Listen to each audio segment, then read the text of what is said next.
સામાન્ય રીતે આપણે માટીને માત્ર ધૂળ કે કચરો જ માની લેતા હોઈએ છીએ. બરાબર. આપણે રોજ એના પર ચાલીએ છીએ પણ ક્યારેય વિચારતા નથી કે આપણા પગ નીચે શું છે. અને આપણો મુખ્ય હેતુ પણ એ જ છે કે માટી વિશેની આ જે સામાન્ય ગેરસમજ છે ને તેને મૂળમાંથી બદલી નાખવી. તો ચાલો શરૂઆત કરીએ. મતલબ માટી ખરેખર છે શું? શું એ માત્ર પથ્થરનો ભૂકો છે? ના, જરાય નહીં. જો વૈજ્ઞાનિક દ્રષ્ટિએ જોઈએ તો અંગ્રેજી શબ્દ સોઇલ એ લેટિન શબ્દ સોલમ પરથી આવ્યો છે. અચ્છા. હા, અને તે પૃથ્વીના પોપડાનું સૌથી સક્રિય અને જીવંત સ્તર છે. ખડકોના ખવાણથી બનતી આ જમીન બહુ જ જટિલ માળખું ધરાવે છે. જો આપણે આંકડા જોઈએ તો તેમાં 45થી 50% ખનિજો હોય છે અને આશરે 25% જેટલું પાણી હોય છે. અને બાકીનો હિસ્સો? બાકીના હિસ્સામાં સૌથી રસપ્રદ વસ્તુ છુપાયેલી છે. જમીનમાં માત્ર 0.5 થી 5% જ કાર્બનિક સંયોજનો એટલે કે ઓર્ગેનિક મેટર હોય છે. એક મિનિટ, માત્ર 0.5 થી 5%? આ તો જાણે કોઈ મોટી વાનગીમાં એક ચપટી મીઠું નાખ્યું હોય એવું લાગ્યું. હા, એવું જ સમજી લો. પણ આ 5% ભલે ઓછું લાગે, તે આખી રેસીપીનો માસ્ટર ઇન્ગ્રેડિયન્ટ છે. મતલબ કે એ જ જમીનને જીવંત બનાવે છે? એકદમ સાચું. આ કાર્બનિક સંયોજનોમાં વનસ્પતિ અને પ્રાણીઓના સડેલા અવશેષો હોય છે, જે જમીનમાં ગુંદર કે સ્પોન્જ જેવું કામ કરે છે. ઓહ, એટલે એ માટીના કણોને બાંધી રાખે છે. બિલકુલ. અને તેનાથી જમીનમાં હવાની અવરજવર માટે જગ્યાઓ બને છે, ભેજ પણ જળવાઈ રહે છે. અને સૌથી મોટી વાત તો એ છે કે આ જ હિસ્સો અબજો સૂક્ષ્મજીવોનો મુખ્ય ખોરાક છે. વાહ! એટલે જો આ 5% કાઢી લઈએ તો ખેતરની જમીન અને રણની રેતીમાં કોઈ ફરક જ ન રહે. હા, એ સજીવોને ગરમી, હવા અને પાણી પૂરું પાડે છે. પણ અહીં મને એક સવાલ થાય છે. જો જમીન કુદરતી રીતે જ આટલી સમૃદ્ધ અને પરફેક્ટ છે, તો પછી ખેતી વખતે આપણે ટ્રેક્ટર કેમ ચલાવીએ છીએ? મતલબ માટીના ઢેફા શા માટે ભાંગવા પડે છે? બહુ સારો પ્રશ્ન છે. જો કે કુદરતી જમીનનું માળખું જંગલી વનસ્પતિઓ માટે એકદમ અનુકૂળ હોય છે, પણ આપણે જે કૃષિ પાક વાવીએ છીએ તેના બીજ બહુ નાજુક હોય છે. એટલે કે તેમને ઉગવા માટે ખાસ મદદની જરૂર પડે છે. હા, જ્યારે આપણે જમીન તૈયાર કરીએ છીએ એટલે કે ઢેફા ભાંગીએ છીએ ને, ત્યારે આપણે ખરેખર બીજ અને માટી વચ્ચેનો સંપર્ક વધારીએ છીએ. આને અંગ્રેજીમાં સીડ ટુ સોઇલ કોન્ટેક્ટ કહેવાય. ઓહ, સમજાયું. જો મોટા ઢેફા રહી જાય તો બીજને જરૂરી ભેજ ન મળે. બરાબર. અને નવા ફૂટતા મૂળને જમીનમાં ફેલાવા માટે જે નરમ વાતાવરણ જોઈએ તે પણ ન મળે. તો આખી વાત જમીનની તૈયારીની છે. આહા. અને પેલી ખાતર ઉમેરવાની વાત પણ એવી જ છે ને? હા, જમીનનો ટેસ્ટ કર્યા વગર ખાતર નાખવું એ તો અંધારામાં તીર મારવા જેવું છે. સાચી વાત છે. જેમ આપણે બીમાર પડીએ તો દવાની સારવાર લેતા પહેલા બ્લડ ટેસ્ટ કરાવીએ, એમ જમીનનો પણ ટેસ્ટ થવો જોઈએ. એકદમ સચોટ ઉદાહરણ. ટેસ્ટથી જ ખબર પડે કે જમીનની આ રેસિપીમાં નાઇટ્રોજન ખૂટે છે કે ફોસ્ફરસ, અને જમીન તૈયારીનું આ કામ કેટલું નાજુક છે એ સમજવા સોલેનેસિયસ વર્ગના શાકભાજીઓનો વિચાર કરવા જોઈએ. સોલેનેસિયસ એટલે આ ટામેટા કે બટાકા જેવા રોજિંદા શાકભાજીની વાત થાય છે ને? હા, ટામેટા, રીંગણ વગેરે. આ પ્રકારના પાકોના રોપાઓ શરૂઆતમાં બહુ જ નાજુક હોય છે. એમના પ્રકાંડ એટલે કે ડાળખીઓ એકદમ નબળી હોય છે. અચ્છા, એટલે જ્યારે એમને નર્સરીમાંથી કાઢીને મુખ્ય ખેતરમાં રોપવાનો હોય ત્યારે ખાસ ધ્યાન રાખવું પડે? બિલકુલ. જો જમીન યોગ્ય રીતે તૈયાર ન થઈ હોય, એટલે કે માટી જો સખત હોય કે મોટા ઢેફાવાળી હોય, તો આ નાજુક મૂળિયા માટીના દબાણ હેઠળ જ દબાઈને તૂટી જાય છે. બાપરે!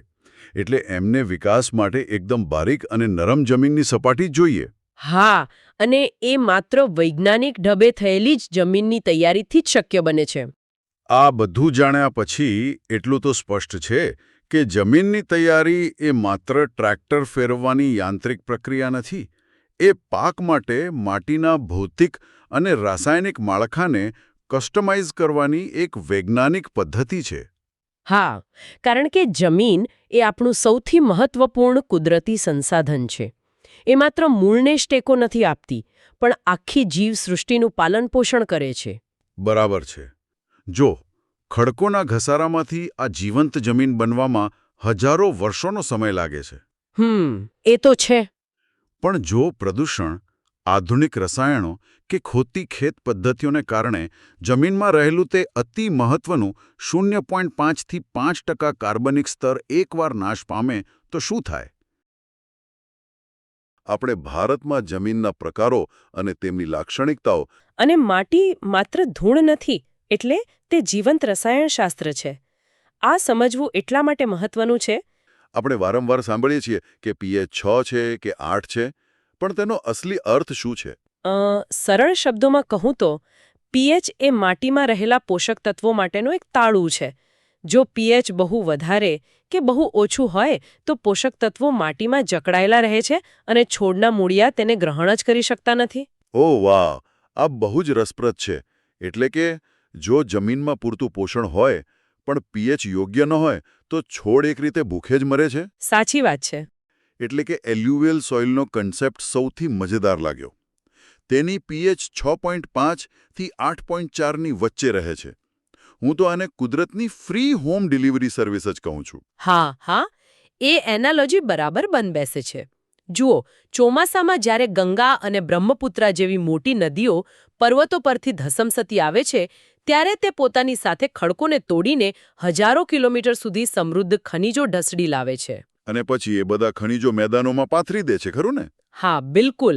આ સતત દર વર્ષે નવી થતી પ્રક્રિયાને કારણે જ આ કાંપની જમીન આટલી બધી ફળદ્રુપ હોય છે. પણ ધારો કે આપણે દક્ષિણ કે મધ્ય ભારત તરફ જઈએ, ત્યાં તો આ મોટી નદીઓનો સતત નવો કાંપ નથી મળતો. ત્યાં કાળી અને લાલ જમીન વધારે જોવા મળે છે. મેં નોંધ્યું કે કાળી જમીનમાં 6.8 જેટલું આદર્શ pH હોય છે. હા, પણ તેમાં નાઇટ્રોજન થોડું ઓછું હોય છે. તો પછી ત્યાં કપાસ જેવો પાક બહુ સારો થાય છે, એવું કેમ? એટલે કારણ કે કાળી જમીન જ્વાળામુખીના લાવામાંથી બનેલી છે. ભલે તેમાં નાઇટ્રોજન ઓછું હોય, પણ તે પોટાશ, કેલ્શિયમ અને મેગ્નેશિયમથી ભરપૂર હોય છે. અને તેની સૌથી મોટી ખાસિયત એની જલધારણ ક્ષમતા છે. અચ્છા, એટલે તે ભેજને લાંબા સમય સુધી પકડી રાખે છે. બરાબર. જ્યારે લાલ જમીનનું મિકેનિઝમ સાવ ઉલટું છે. તે ખૂબ છિદ્રાળુ હોય છે, એટલે પાણી તેમાં તરત જ નીચે ઉતરી જાય છે. એટલે જ લાલ જમીનમાં હ્યુમસ અને ચૂનાની ઉણપ હોય છે, કારણ કે બધું પાણી સાથે વહી જતું હશે. તો પછી લાલ જમીન પર ખેતી કરવી એ તો બહુ મુશ્કેલ કામ હશે. અમુક અંશે હા. તેમાં ખેતી કરવા માટે બહારથી ખાતર અને પાણીનું સતત વ્યવસ્થાપન કરવું પડે છે. તેની 5 થી ઉપરની pH અને છિદ્રાળુ રચનાને કારણે તે કાંપની જમીન જેટલી આપમેળે ફળદ્રુપ નથી હોતી. અચ્છા, ચલો, આ તો થઈ સામાન્ય ખેતીલાયક જમીનોની વાત. પણ સ્ત્રોત વાંચતી વખતે મને એક મોટું કન્ફ્યુઝન એ થયું કે જ્યારે આપણે આત્યંતિક ભૌગોલિક પરિસ્થિતિઓ તરફ જઈએ છીએ, જેમ કે લેટરાઇટ એટલે કે પડખાઉ જમીન. હા, પડખાઉ જમીન બહુ અલગ હોય છે. તેમાં કોઈ જ પોષક તત્વો બચ્ચા નથી હોતા અને તેની જલધારણ ક્ષમતા પણ નબળી છે અને તેની pH પણ 5 થી 6 ની વચ્ચે હોય છે. તો કર્ણાટક અને કેરળ જેવા વિસ્તારોમાં આ જમીન બને છે જ કેવી રીતે? આખી રમત વરસાદ અને તાપમાનની છે. જ્યાં ખૂબ જ ભારે વરસાદ પડે છે અને તાપમાન ઊંચું હોય છે, ત્યાં પાણી જમીનના તમામ મહત્વના પોષક તત્વોને ધોઈને જમીનમાં ઊંડે સુધી લઈ જાય છે. ઓહા, પ્રક્રિયાને પેલું લીચિંગ કહેવાય છે, બરાબર? હા, લીચિંગ. ભારે વરસાદ બધું ધોઈ નાખે છે અને જે પાછળ બચે છે તે માત્ર લોખંડ અને એલ્યુમિનિયમના ઓક્સાઇડ્સ હોય છે, જે ઈંટો બનાવવા માટે તો સારા છે, પણ સામાન્ય ખેતી માટે બિલકુલ નહીં. સમજી ગયો. એટલે ભારે વરસાદ જમીનને ધોઈ નાખે છે. પણ જો વરસાદ જ ન પડે તો? જેમ કે રણની જમીનમાં જોવા મળે છે. ત્યાં બીજી સમસ્યા ઊભી થાય છે. પાણી ન હોવાથી જમીનમાં ક્ષાર જમા થવા લાગે છે. તેનું pH મૂલ્ય 7.6 થી 8.4 જેટલું ઊંચું જતું રહે છે. એટલે પેલા પોષક તત્વોના તળા કાયમ માટે બંધ થઈ જાય છે? બિલકુલ. એટલે જમીન સાવ બિનફળદ્રુપ બની જાય છે. મેં સ્ત્રોતમાં એક બીજી આત્યંતિક જમીન વિશે પણ વાંચ્યું, દલદલીય કે પિટ જમીન. આને સમજવા માટે મેં મારી રીતે એક ચિત્ર ઊભું કર્યું છે. આ સાવ કુદરતના ભીના કમ્પોસ્ટ બિન જેવી છે. હા, કહી શકાય. પણ એવું કમ્પોસ્ટ બિન જેમાં ક્યારેય હવા નથી જતી. જુઓ, જ્યારે કોઈ વિસ્તાર લાંબા સમય સુધી પાણીમાં ડૂબેલો રહે છે, ત્યારે ત્યાં ઉગતી વનસ્પતિ મૃત્યુ પામીને એ પાણીમાં સડવા લાગે છે. અચ્છા, એટલે ઓક્સિજન નથી મળતો. હા, ઓક્સિજનની ગેરહાજરીમાં વિઘટન થતું હોવાથી જમીન કાળી પડી જાય છે અને અત્યંત એસિડિક બની જાય છે, જેનું pH 4 જેટલું નીચું હોઈ શકે છે. આ બધું જોતા એક વાત સ્પષ્ટ થાય છે કે ફળદ્રુપ જમીન એ કોઈ અકસ્માત નથી. તે વરસાદ, નદીઓ અને ચોક્કસ રસાયણશાસ્ત્રનું એક અત્યંત નાજુક સંતુલન છે. અને એટલે જ દુનિયાના અમુક જ હિસ્સાઓ ખેતી માટે સ્વર્ગ સમાન છે, જ્યારે બાકીના વિસ્તારોમાં પ્રકૃતિ સાથે સતત સંઘર્ષ કરવો પડે છે. આશ્ચર્યની વાત એ છે કે ખેતરનો પાક લહેરાશે કે પછી સુકાઈ જશે તેનો આધાર એવા કણો પર છે જે આપણે નરી આંખે જોઈ પણ શકતા નથી. એટલે 1 મિલીમીટરના 1000માં ભાગ જેટલા નાના કણો આપણે જમીનની ફળદ્રુપતા અને તેના બંધારણ પાછળના વિજ્ઞાન વિશે ચર્ચા કરીશું. બિલકુલ. આપણો મુખ્ય ઉદ્દેશ્ય જ એ સમજવાનો છે કે જમીન ખરેખર શેની બનેલી છે અને એટલે તેનું પરીક્ષણ કરવું એ ઉત્પાદકતા વધારવા માટે શા માટે ગેમ ચેન્જર સાબિત થાય છે. તો ચાલો આ માહિતીની વિગતવાર શરૂઆત કરીએ. ચોક્કસ. જુઓ, શરૂઆત તો આપણે જમીનના ભૌતિક માળખાથી જ કરવી પડે. કારણ કે સામાન્ય રીતે લોકો જેને માત્ર ધૂળ સમજતા હોય છે ને, તે વાસ્તવમાં એક અત્યંત જટિલ અને કહીએ તો જીવંત માળખું છે. એટલે કે એ કોઈ નિર્જીવ વસ્તુ નથી, રાઈટ? સાવ સાચી વાત છે. અને આ માળખું સમજ્યા વિના જમીનમાં કોઈ પણ પ્રકારનો સુધારો કરવો અશક્ય છે. મને આ માહિતી વાંચીને એવું લાગતું હતું કે જમીનનું બંધારણ, કાંપ અને માટીનું પ્રમાણ અલગ-અલગ હોય છે, જેનાથી જમીનનો પ્રકાર નક્કી થાય છે. હા. આ કણોના કદમાં આટલો બધો તફાવત શા માટે હોય છે? સ્ત્રોતો મુજબ માટીના કણો 0.002 મિલીમીટરથી પણ નાના હોય છે, જ્યારે રેતીના કણો 2 મિલીમીટરથી વધુ મોટા હોય છે. હા, તફાવત બહુ મોટો છે. કાંપ અને ગોરાડુના કણો આ બંનેની વચ્ચેના કદના હોય છે. તો પછી આટલા સૂક્ષ્મ તફાવતથી ખેતીમાં ખરેખર શું ફરક પડે છે? જુઓ, આ કદનો તફાવત જ સૌથી મોટો ફરક પાડે છે. જેમ કોઈ રેસીપીમાં મીઠું વધી જાય તો આખો સ્વાદ બગડી જાય, બસ એવું જ છે. જમીનમાં આ કણોનું પ્રમાણ જ તેની જળ સંગ્રહ શક્તિ નક્કી કરે છે. ઓહ, એટલે કે પાણી કેટલું ટકશે તે નક્કી થાય છે. એક્ઝેક્ટલી. ઉદાહરણ તરીકે, જો રેતાળ ગોરાડું જમીન હોય જેમાં 50થી 80% માત્ર રેતી જ હોય છે, તો તેના કણો મોટા હોવાથી પાણી બહુ ઝડપથી નીચે ઉતરી જશે. અચ્છા, એટલે જો પાણી નીચે ઉતરી જાય તો પાકના મૂળિયા સુધી. હા, ભેજ ટકશે જ નહીં અને છોડ તરસ્યો રહી જશે. બરાબર પકડ્યો. પણ જો માટીનું પ્રમાણ વધારે હોય તો? આનાથી સાવ ઉલટું થાય. જો કાંપની માટી હોય જેમાં માટીનું પ્રમાણ 20થી 30% અને કાંપ 50થી 80% હોય, તો તેના કણો એટલા ઝીણા અને એકબીજાની નજીક હોય છે કે તે પાણીને જકડી રાખે છે. તો એમાં પણ નુકસાન તો છે જ ને. હા જ તો.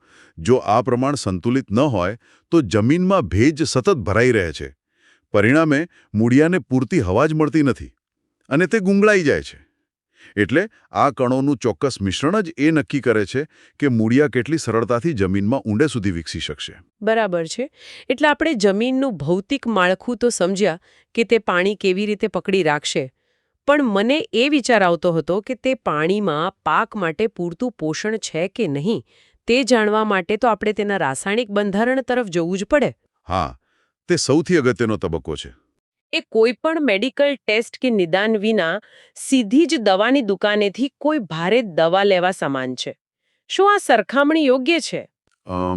હા, આ સરખામણી સાચી તો છે, પણ તેને થોડી વધુ ઊંડાણથી સમજવી પડે. અહીં સૌથી રસપ્રદ બાબત એ છે કે મેડિકલ ટેસ્ટ માત્ર રોગ નથી પકડતો, પણ શરીરની પ્રકૃતિ પણ બતાવે છે. એટલે તમે જમીનની પ્રકૃતિની વાત કરો છો? હા, લોકો મોટેભાગે એવું વિચારતા હોય છે કે લેબમાં માટી આપી દીધી, રિપોર્ટ આવી ગયો અને તેમાં લખેલું ખાતર ખેતરમાં નાખી દીધું, એટલે કામ પૂરું. પણ વાસ્તવમાં જમીન પરીક્ષણના 3 મૂળભૂત પગલાં છે. કયા કયા? પહેલું, માટીનો સાચો નમૂનો લેવો. બીજું, માટીનું લેબમાં પરીક્ષણ કરવું. અને ત્રીજું, પરીક્ષણનું અર્થઘટન કરી ખાતરની ભલામણો કરવી. સોઇલ ટેસ્ટિંગ આપણને જમીનની રાસાયણિક પ્રકૃતિ એટલે કે તેનું pH લેવલ બતાવે છે. તે એ નક્કી કરે છે કે જમીન ક્ષારયુક્ત છે, એસિડિક છે કે પછી બેઝિક છે. પણ એક વાત મને નથી સમજાતી. pH લેવલથી ખાતરના ઉપયોગ પર શું અસર પડે? ખાતરનું કામ તો માત્ર પોષણ આપવાનું જ છે ને? જુઓ, અહીં જ ખેડૂતોમાં સૌથી મોટી ગેરસમજ રહેલી હોય છે. ધારો કે કોઈ જમીન વધુ પડતી આલ્કલાઇન અથવા ક્ષારયુક્ત છે. હવે આવી જમીનમાં ગમે તેટલું મોંઘું ખાતર નાખવામાં આવે ને, તો પણ તે છોડને મળશે જ નહીં. હે? એવું કેમ? કારણ કે ઊંચા પીએચ લેવલને કારણે જે પોષક તત્વો હોય છે તે જમીનમાં જ લોક થઈ જાય છે. એટલે ખાતર પૂરતા પ્રમાણમાં હોવા છતાં પાક તો ભૂખ્યો જ રહે છે. ઓહ વાવ, આ બાબત તો ખરેખર આંખ ઉગાડનારી છે. હા, અને એટલે જ પરીક્ષણ આપણને એ બતાવે છે કે યોગ્ય ખાતરનો પ્રકાર અને જથ્થો કયો હોવો જોઈએ. ખાતર નાખતા પહેલા તે જમીનનું સંતુલન કેવી રીતે સુધારવું જેથી મૂળિયા તે પોષણ ખરેખર લઈ શકે. રાઈટ. એટલે કે જમીન પરીક્ષણ એ માત્ર કયું ખાતર નાખવું તે નથી કહેતું, પણ ખાતર કામ કરશે કે નહીં તે પણ નક્કી કરે છે. આનાથી તો બિનજરૂરી ખાતર પાછળ થતો મોટો ખર્ચ પણ બચી જાય અને ફળદ્રુપતા પણ પાછી મેળવી શકાય. ચોક્કસ.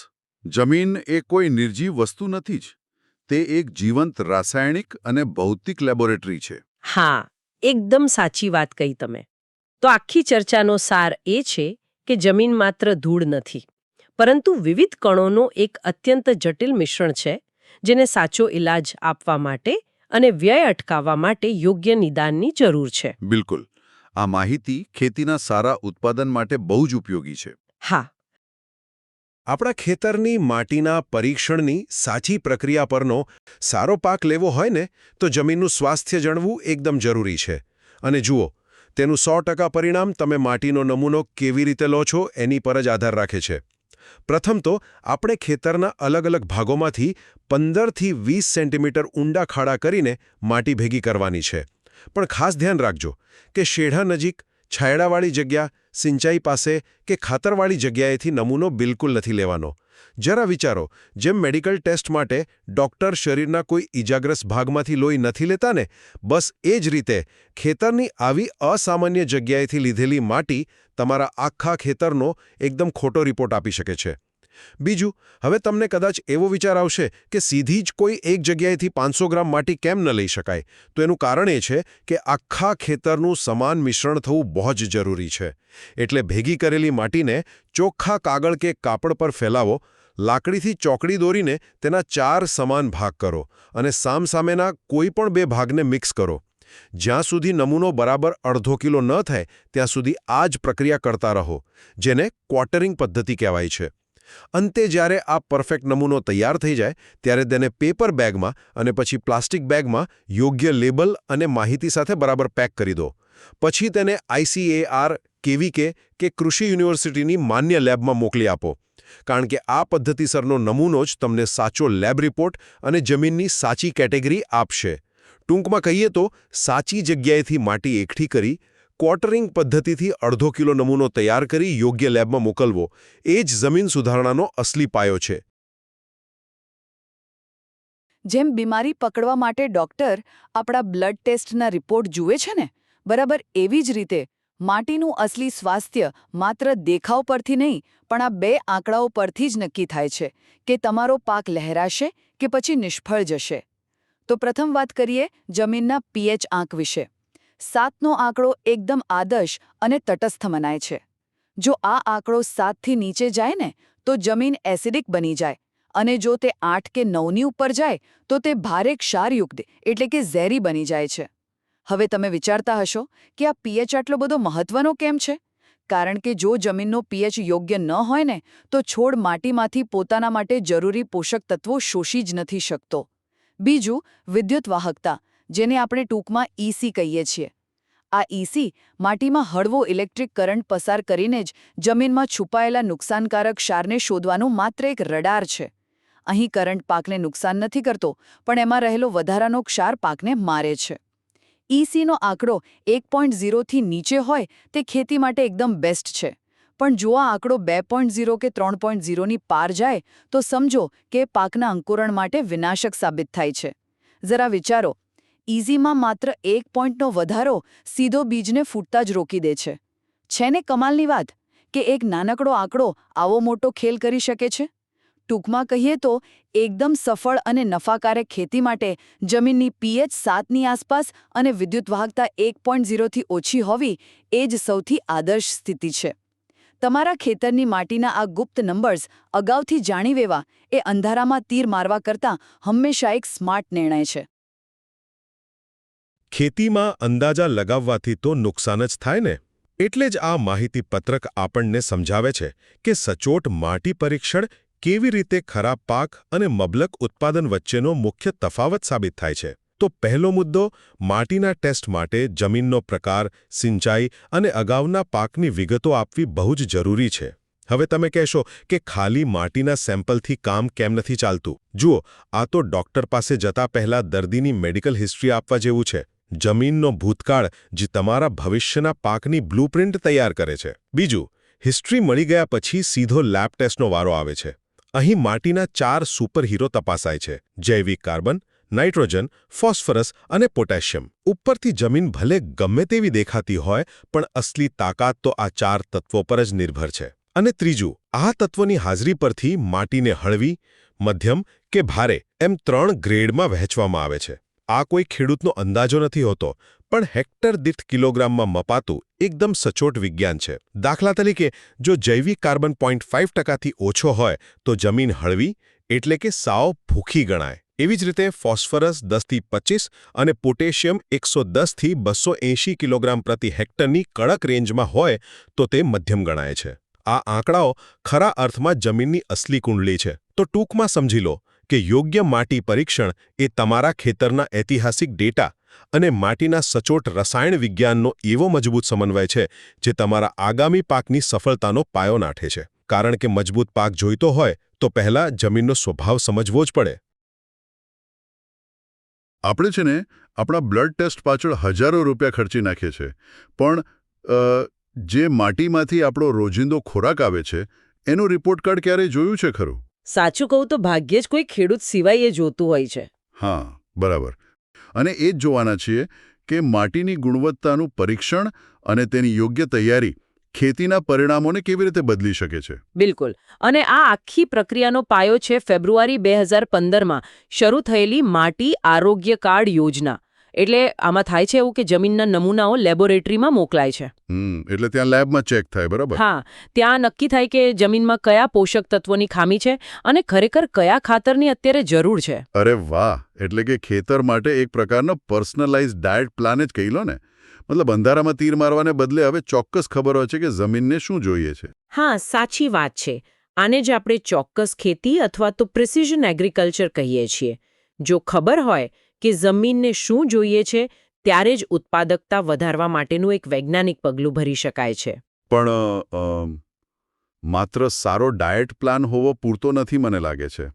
આ પ્લાન મુજબ એમાં ઉગાડવું શું એ પણ એટલું જ મહત્વનું છે ને? હા, એ તો સૌથી અગત્યનું છે. આપણા આજના અહેવાલમાં સોલેનેસિયસ પાક એટલે કે ટમેટા, રીંગણા અને મરચા પર ખાસ ધ્યાન આપવામાં આવ્યું છે. અને આ પાકો છે ને જમીનની પસંદગી બાબતે બહુ ચોક્કસ હોય છે. મતલબ જો તમારે વહેલો પાક જોઈતો હોય તો રેતાળ જમીન અને વધુ ઉત્પાદન જોઈતું હોય તો ગોરાડું જમીન શ્રેષ્ઠ રહે છે. ઓહો, એટલે જમીનનો પ્રકાર જ સીધું પરિણામ નક્કી કરે છે. હા, અને અહીં જમીનની એસિડિટી એટલે કે એનું પીએચ સ્તર આખી રમત બદલી નાખે છે. દાખલા તરીકે, ટમેટા માટે જમીનનું પીએચ 6 થી 7ની વચ્ચે હોવું જોઈએ, છતાં તે 5.5 સુધીની એસિડિટી સહન કરી લે છે. ટમેટા થોડા ફ્લેક્સિબલ છે એમ ને? હા, પણ જ્યારે રીંગણાને 5.5 થી 6.8 વચ્ચેનું જ વાતાવરણ ગમે છે અને મરચા તો 6.5 થી 7.5 પીએચ માંગે છે. એક મિનિટ ઉભા રહો. આ સોલેનેસિયસ પાકો એટલે પેલા નાઇટશેડ ફેમિલીના શાકભાજી ને? હા, બરાબર, એ જ પરિવાર. તો પછી જો આ બધા એક જ પરિવારના છે તો પછી એમને આટલા અલગ નખરા કેમ છે? મતલબ એક જ માટીમાં બધા કેમ ન ઉગી શકે? આ બહુ મહત્વનો પ્રશ્ન પૂછો. જો દેખાવમાં અને બંધારણમાં ભલે તે એક પરિવારના હોય, પણ તેમના મૂળિયાની રસાયણ પ્રક્રિયા સાવ અલગ હોય છે. અચ્છા, એટલે રૂટ્સનું કેમિસ્ટ્રી જ અલગ છે. બિલકુલ.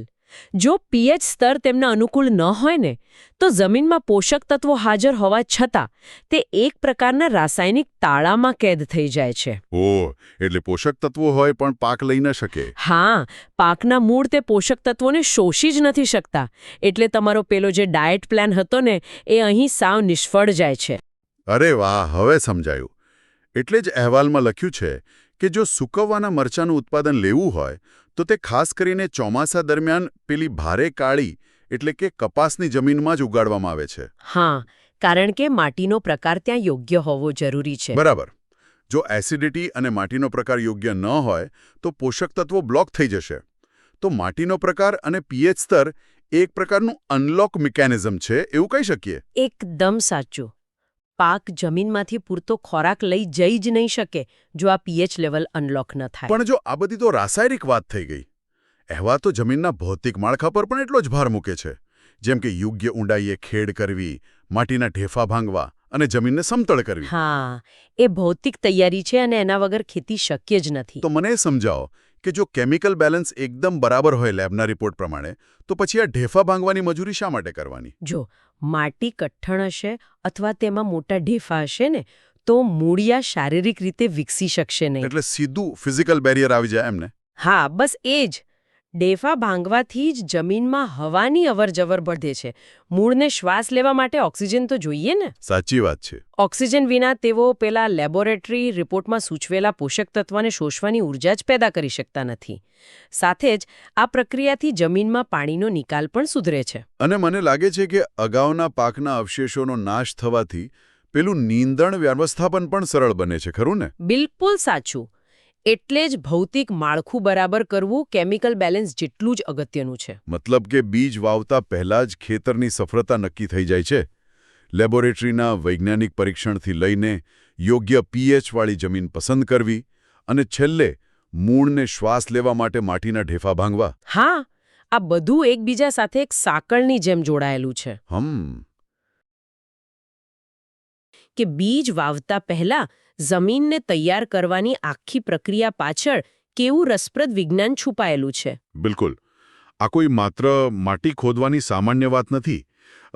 જમીનની પ્રારંભિક તૈયારી કઈ રીતે થાય છે એના પર જ આખા પાકની સફળતાનો આધાર હોય છે. તો સોર્સમાં જે સૌથી પહેલું પગલું આપ્યું છે એ છે હળ વડે ખેડ કરવી, અને એ પણ લગભગ 30 સેન્ટીમીટર કે તેથી વધુ ઊંડાઈ સુધી. હા, અને આ બહુ જરૂરી છે. આનાથી જમીન એકદમ પોચી બને છે, જેથી છોડના મૂળિયા કોઈપણ અવરોધ વિના છેક ઊંડે સુધી જઈ શકે. અચ્છા, એટલે આ તો જણે પેલી કોઈ બહુમળી ઇમારત બનાવતા હોઈએ અને એના માટે મજબૂત પાયો ખોદીએ ને, બસ એના જેવું જ લાગે છે મને. જો ધોરિયા પદ્ધતિથી પિયત આપવાનું હોય તો બેડલિફ્ટર નામના સાધનથી જમીનમાં ઊંચા ચાસ બનાવવામાં આવે છે. હવે અહીં મને એક બહુ મોટી મૂંઝવણ છે. સોર્સમાં લખ્યું છે કે ઊંચા ચાસ બનાવવાથી જમીનની નિતાર શક્તિ વધે છે, એટલે કે જમીન જલ્દી સૂકી થાય છે.